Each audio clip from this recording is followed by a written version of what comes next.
Naomi Watson, Nicholas Weeks, and Gabriel Wilson.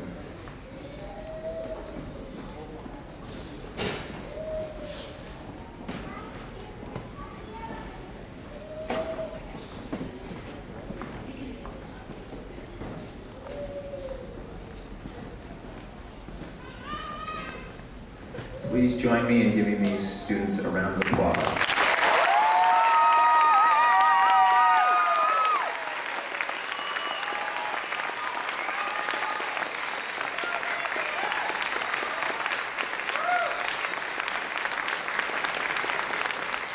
Thank you, students. You may be seated.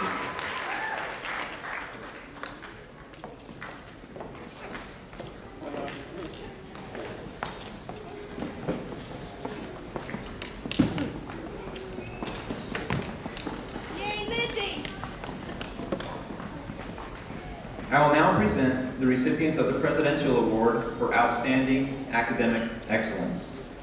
This award recognizes students who have at least 90% attendance and credit, a faculty nomination, and a minimum 3.8 GPA. Students receiving this award have demonstrated high motivation, initiative, intellectual depth, and leadership qualities. This is the highest academic award students receive at Summit High School.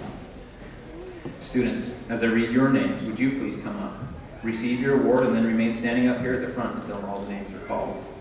Once again, I will remind you, please, audience, if you would hold your applause till all the names have been read. Presidential Award for Outstanding Academic Excellence. Brandon Baggett, Aspen Bates, Skylar Best, Wyatt Bott, Jared Burton, Chelsea Clegg, Griffin Corey, Ty Craig,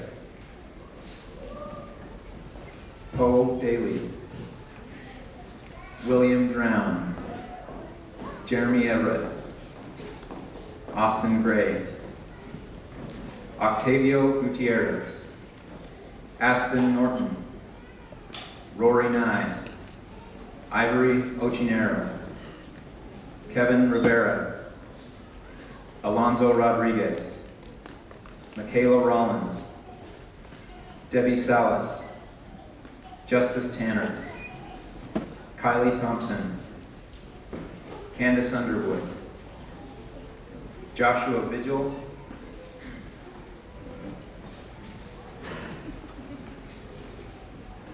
and Samuel Weaver.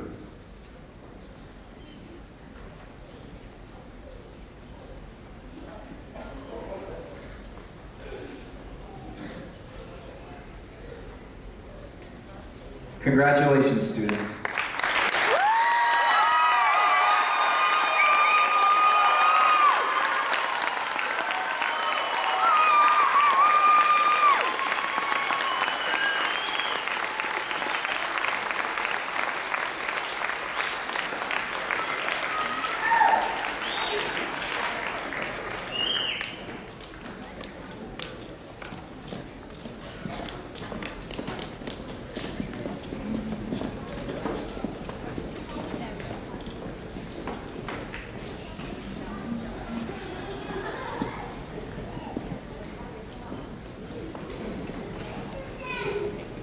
Congratulations again, students. If you're thinking that Brian is funny, talented, or even a nerd, Much more than you. I'm here to tell you that's just the tip of the iceberg. I'm not even sure that rhymes. Irish author and poet Oscar Wilde is quoted as saying, "When I was young, I thought that money was the most important thing in life. Now that I am old, I know that it is." Well, dear students, we don't think money is the most important thing in life, but it is going to be a necessary part. Years ago, Summit staff started a scholarship endowment in order to help our students pay for training after high school. Most scholarships are pretty competitive, and only a small percentage of students typically obtain money from scholarships. Summit High is unique in offering a college scholarship to every student that attends Summit or its extensions. We don't disqualify students if they've screwed up in the past. These scholarships are made possible by the generous financial donations of our faculty and other community supporters. For the 2014-2015 school year, the combined scholarship awards for this group of graduates is $68,300.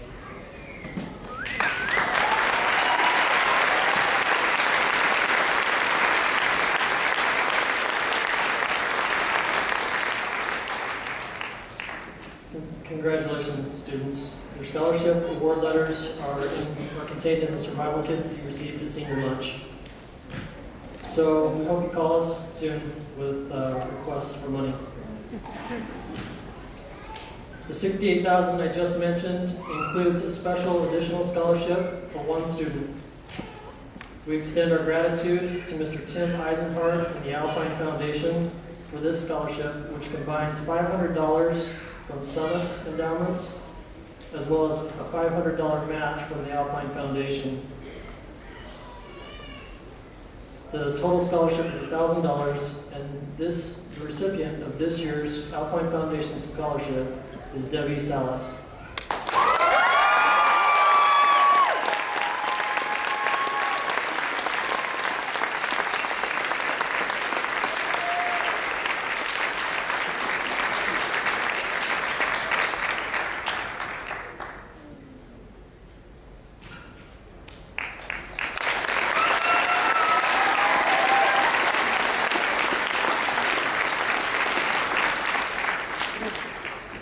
Why did you look so surprised? Congrats, you deserve it. This year, I have the honor of presenting for the first time a scholarship that was donated by our former director, Doug Nielsen. We are grateful for his generosity and also for him sharing his passion for poetry with staff and students alike. The Doug's Dead Poets Society Scholarship will be given to the students each year who progressed the most in their understanding, memorizing, and appreciation of poetry. This year, the $500 scholarship is being awarded to a girl who not only memorized enough poetry to achieve all 4 levels of Doug's Dead Poets Society packet, which is no small feat, but she also competed in the National Endowment for the Arts Poetry Out Loud competition, representing Summit at the regional level. And last but not least, this young genius set a goal to climb a bit higher and memorize every last poem in the packet, a total of 78 classic quotes and poems, including the formidable Village Blacksmith, which is 48 lines long. With love and admiration for memorizing over 900 lines of literature, we award Candace Underwood the Doug's Dead Poets Society Scholarship.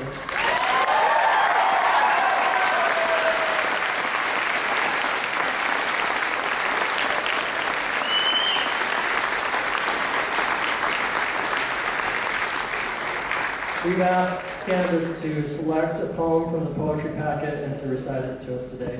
Congratulations.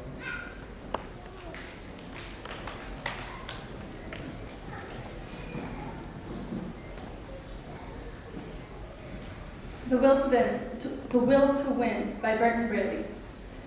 If you want a thing bad enough to go out and fight for it, work day and night for it, give up your time and your peace and your sleep for it,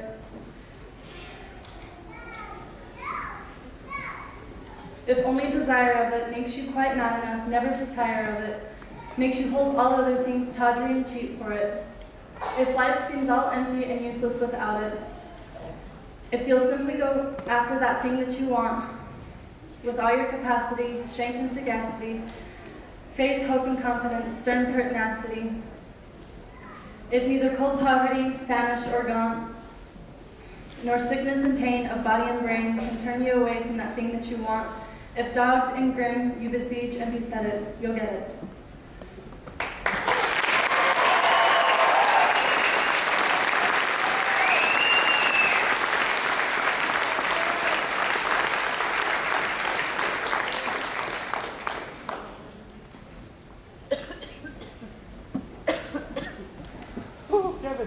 Stories are told all over the world. From the time we were born, we hear about protectors and heroes. Other stories have monsters, fairies, princesses, and bad guys. Every one of us in this room have a story to tell. Unfortunately, not all of these stories have a happy ending. For some, the term happily ever after simply does not exist. As many of you know, many of the students at Summit High School have not had the best background. Some have been through abuse and neglect. Some have been homeless, failed adoptions, suicidal thoughts, addicted to drugs and alcohol, felt left out and ignored, and other behavior problems. I myself have been through some struggles. I grew up with a single mother who was raising 5 kids. We lived in a 2-bedroom apartment with my aunt and 3 cousins. My mom wasn't able to spend time with much of us because she worked 12 hours a day. Because of this, I turned to my friends to get their support in a lot of ways. However, they turned into the bad guys in my story. They taught me how to act on the streets. I was into violence and drugs. I had a friend who committed suicide in 2010, and it was a very devastating feeling. At the ages between 12 and 17, I went a long way just to go the wrong way. I thought this was the story of my life. And then, all of a sudden, my story took a big turn. Came to a little place in Utah Valley called Summit High School. Here, I learned how to cope with bad habits and be more social. I joined the student council where I learned to let others love me and to appreciate life. I learned not only to appreciate the things I was given, but to also appreciate what I had to offer. But this is just my story. All of the 43 graduates here tonight have turned their story around. Summit has brought forth to us happiness, good relationships, encouragement, and they all have faith in the class of 2015 to try everything in their power to get where we needed to go. Class of 2015, this is it. We are the future. This is just another chapter of our story where we need to reach. It's time to get what we've learned and transform the world. With the power that each and every one of us have, we have the potential to believe and succeed. To all the teachers and staff members of Summit High School, I just want to say thank you for all the support you have given each individual. I want to say thanks to Chris for being my mentor, my true coach. I also want to say thanks to Brian for pushing me, even when I wasn't motivated, when I was at the point to give up. Thanks for believing in me. Thanks Hannah and Lynn for also being supportive. We appreciate that. To me, all the staff members are not teachers. They are friends. We love that about Summit because you guys guide us, always have advice to give, and it's good to have adults to listen to us. This is not the end of our story. This is the only end of the chapter. A new chapter begins today. Class of 2015, parents, our loving staff, ladies and gentlemen, remember that the words in your story are not what's important. It's how you tell it.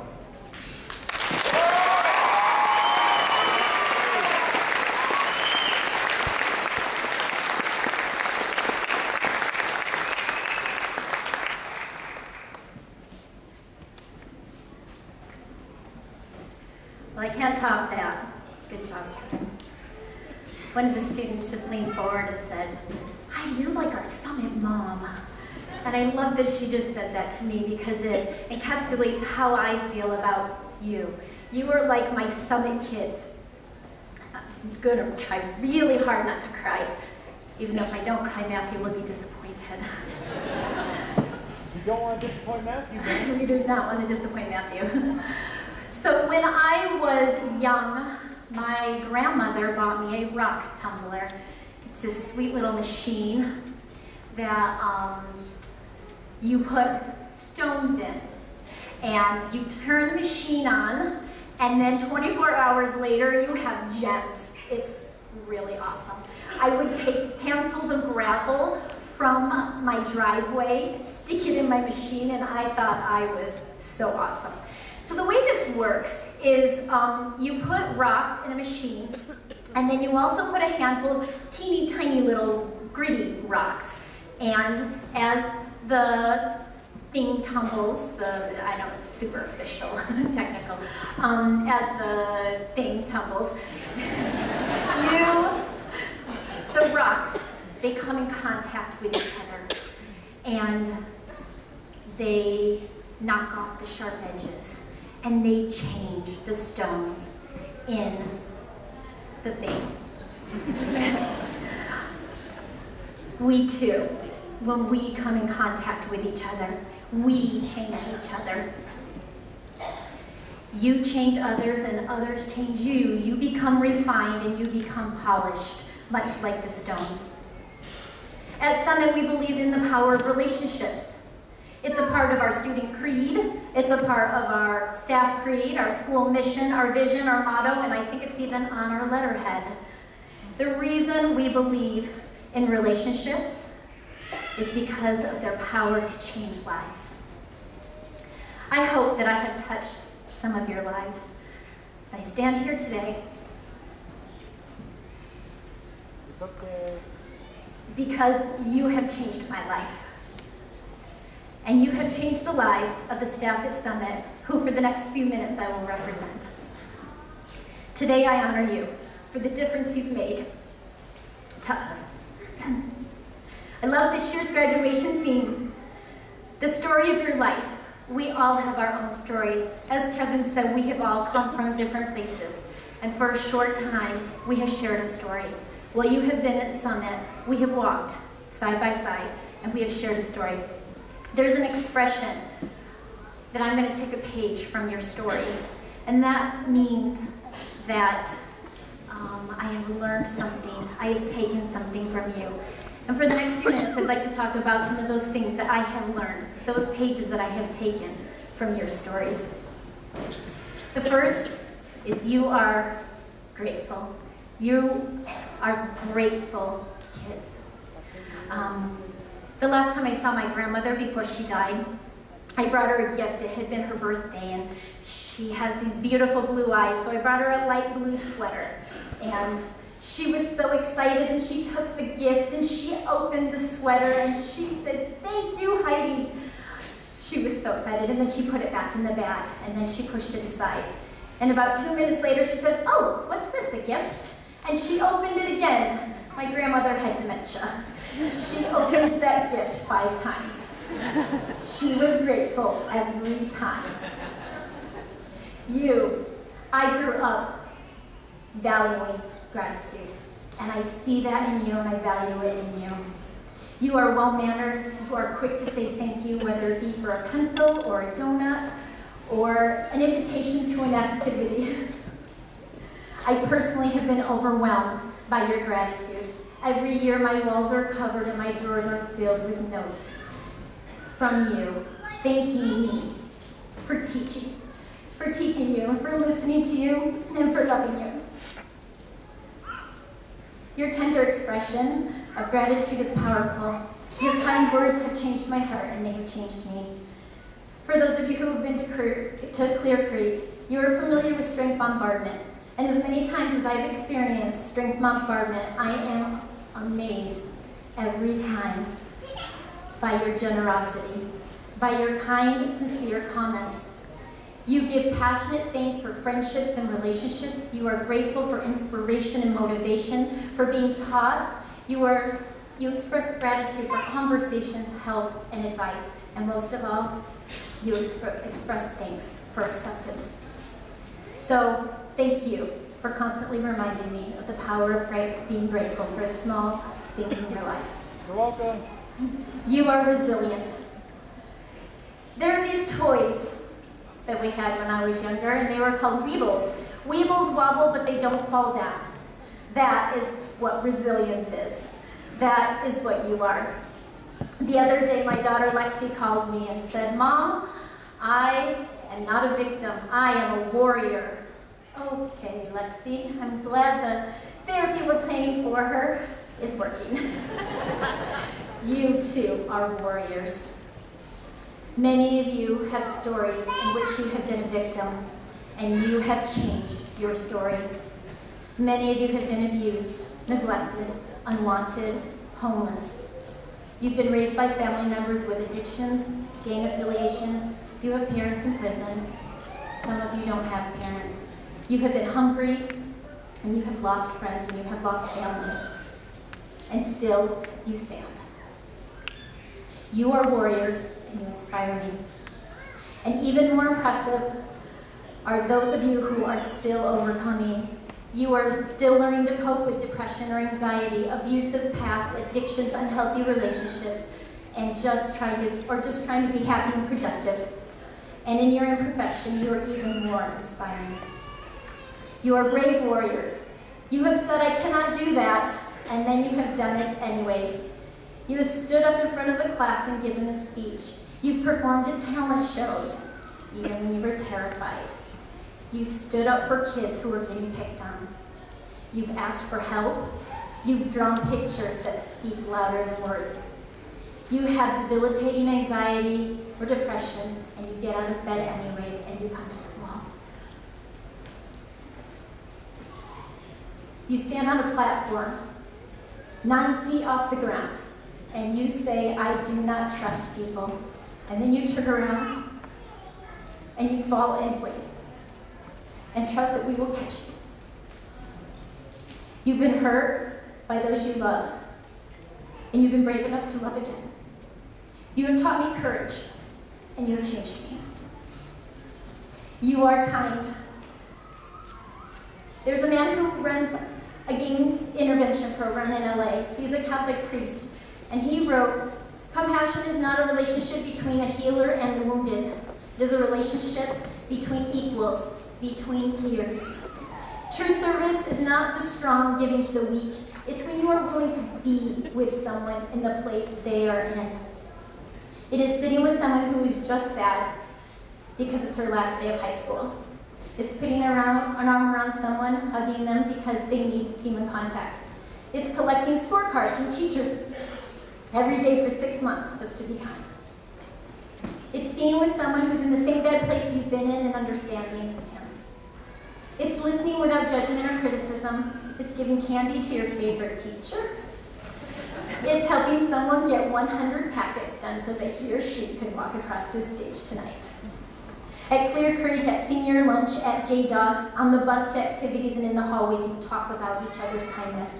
You talk about acceptance you have felt at Summit, and acceptance you have not felt at other schools. Your kindness makes Summit a safe place. Do you know what made prom so awesome, other than the fact we only get to have one every 5 years? What? It was your kindness.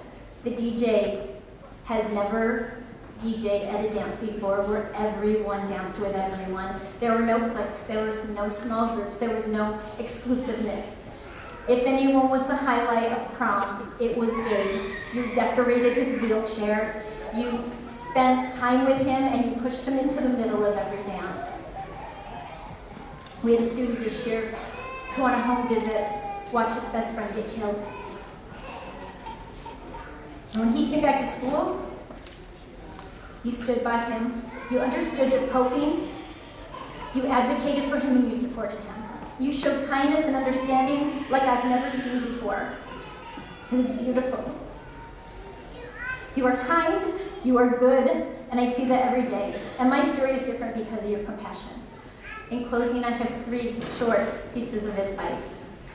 When my son was young, he competed in Taekwondo. And the first competition we went to, he was 10, and he did his routine, kata, and he was terrible, and I wanted to go home. And he said, "No, Mom, let's wait, because I'm really good at the sparring part, I'm really good." And so I said, "Fine." So he went out and he sparred, and he was awesome, and he won. And he came home with a first place trophy. And this is who he sparred. She was about 3 years younger, about 2 feet shorter, but he won next year, he went back and he competed. And you can see the fierceness. You can see he was experienced and he was motivated and he was awesome. And this is the trophy they gave him. My advice to you is do not let the world judge you. You have been graded in school, you have been leveled in programs, but who knows you best? You do. Don't let the world decide how good you are. You decide how good you are. My second piece of advice is to give. Lift up others. Share your story. Change lives. And lastly, love. Love a lot and love everyone. When you love others, they will be changed, but I want you to also let others love you. Honor you, thank you, and I love you. Good luck.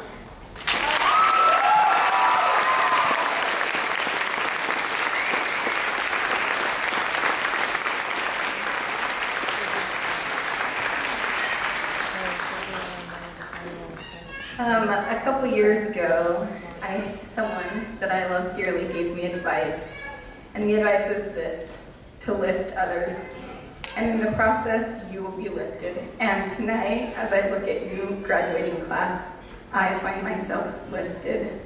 The nature of the students at Summit is that they are in the process of overcoming adversity and challenges. We could spend days, hours talking about the hard things that they've overcome. Tonight, we will honor 2 students who not only have overcome adversity, but in the process have embraced the spirit of Summit, and that is to help someone else to the top. And so I will present those now. To start this story, I need to tell you about what was happening just over a year ago. An email from a teacher who was quite exasperated by the student's lack of attendance said, "I need him here, I need him here, I need him here." Another teacher, in similar fashion, said, "This student is brilliant, a hard worker, if only he was more consistently at school." What they didn't know was that this student had always felt different, even odd. When at school, he avoided eye contact, connection, he bottled up emotion, and was consistently fighting his insecurities. Parts of his life involved enduring violence from others. He found himself at times standing between violence and his younger siblings. This student has seen drug use, violence, and knows about growing up in a home without a father figure. These are just some of the reasons attending school was a challenge. And then the student began to talk and show up and talk more and show up every day and cut his hair and let us see his eyes. The internal debilitating battles for the student were being replaced by hope in his future and a calm confidence that provided daily motivation to come to school. The student began to seek after connection, stopped bottling emotions, and began sharing himself through artistic drawings, thoughtful papers, and insightful poems. Walking through school, head held